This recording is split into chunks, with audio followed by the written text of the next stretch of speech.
Go ahead. Next one, Will. What do you got? Oh, Nike is the latest brand to leave Russia permanently. And I'm reading these headlines now, and I'm like, wait a sec. Nike's still there. What took Nike so long to have a chat? Oh.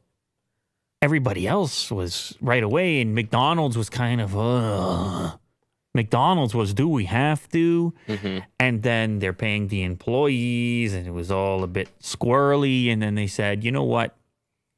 We're out.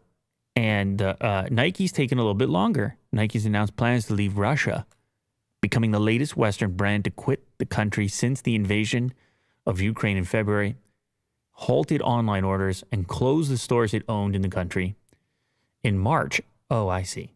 So it did back in March. To be clear, let's be clear.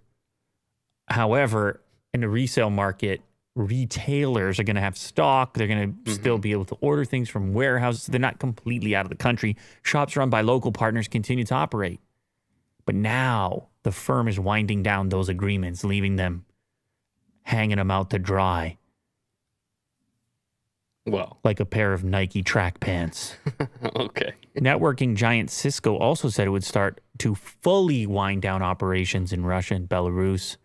We talked about McDonald's. We talked about Starbucks. Nike has made the decision to leave the Russian marketplace, the company said in a statement.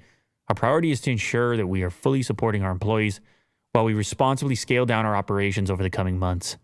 Russia has grown increasingly economically isolated since the invasion, as the West and allies impose sanctions and international companies head for the exits. You can add Nike to it officially and completely now. Russian media reported that the company was ending its agreement with the largest franchisee in Russia, which had 37 stores. So there you go.